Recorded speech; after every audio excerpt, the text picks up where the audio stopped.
India മറന്നുപോയ, അല്ലെങ്കിൽ ഇന്ത്യക്ക് അറിവില്ലാത്ത,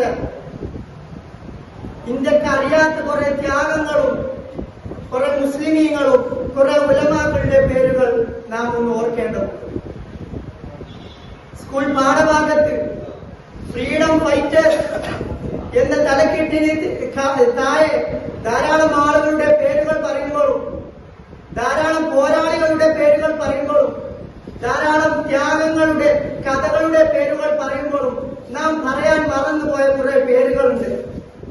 നമ്മൾക്കറിയാത്ത കുറെ പേരുകളുണ്ട്. നമ്മൾ മറന്നുപോയ ധാരാളം ത്യാഗത്തിന്റെ കഥകളുണ്ട്.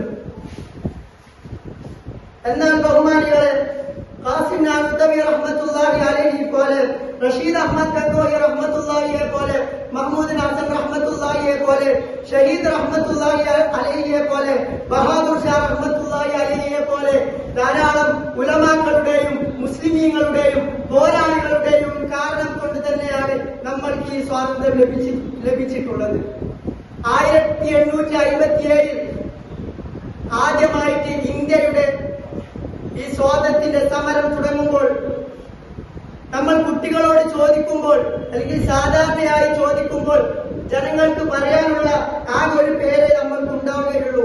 പക്ഷെ ആദ്യമായി ഈ സ്വാതന്ത്ര്യത്തിന് വേണ്ടി മുന്നോട്ട് നിന്നതും ആളിക്കത്തിയതും സയ്യിദ് ഷഹീദ് റഹ്മത്തുള്ളാഹി അലൈഹിയെ പോലെയുള്ള മഹാപണ്ഡിതന്മാരാണ്. 900 വർഷത്തോളം കാലം ഉറുദു ഭാഷ തന്നെയായിരുന്നു നമ്മുടെ ഇന്ത്യയുടെ ഔദ്യോഗിക ഭാഷ. 1902 പിന്നെ അത് ഹിന്ദി ഭാഷയായി മാറി. അങ്ങനെ മുസ്ലിമീങ്ങൾ വിഭജിക്കുകയുണ്ടായി. അങ്ങനെ ധാരാളം കഥകളും ത്യാഗത്തിന്റെ പേരുകൾ നാം മറന്നുകൊണ്ടിരിക്കുകയാണ്. മാത്രമല്ല, നമ്മൾക്ക് അറിയുക പോലുമില്ല. അതുകൊണ്ട് ബഹുമാനികളെ, ഇത്തരം സദസ്സുകളിലും അല്ലാതെയും നാം അത്തരം ആളുകളെ കുറിച്ചും മുസ്ലിമീങ്ങളെ കുറിച്ചും മുസ്ലിമീങ്ങൾ ചെയ്ത ത്യാഗങ്ങളും കഥകളെ കുറിച്ച് പഠിക്കൽ നമ്മൾക്ക് നിർബന്ധം.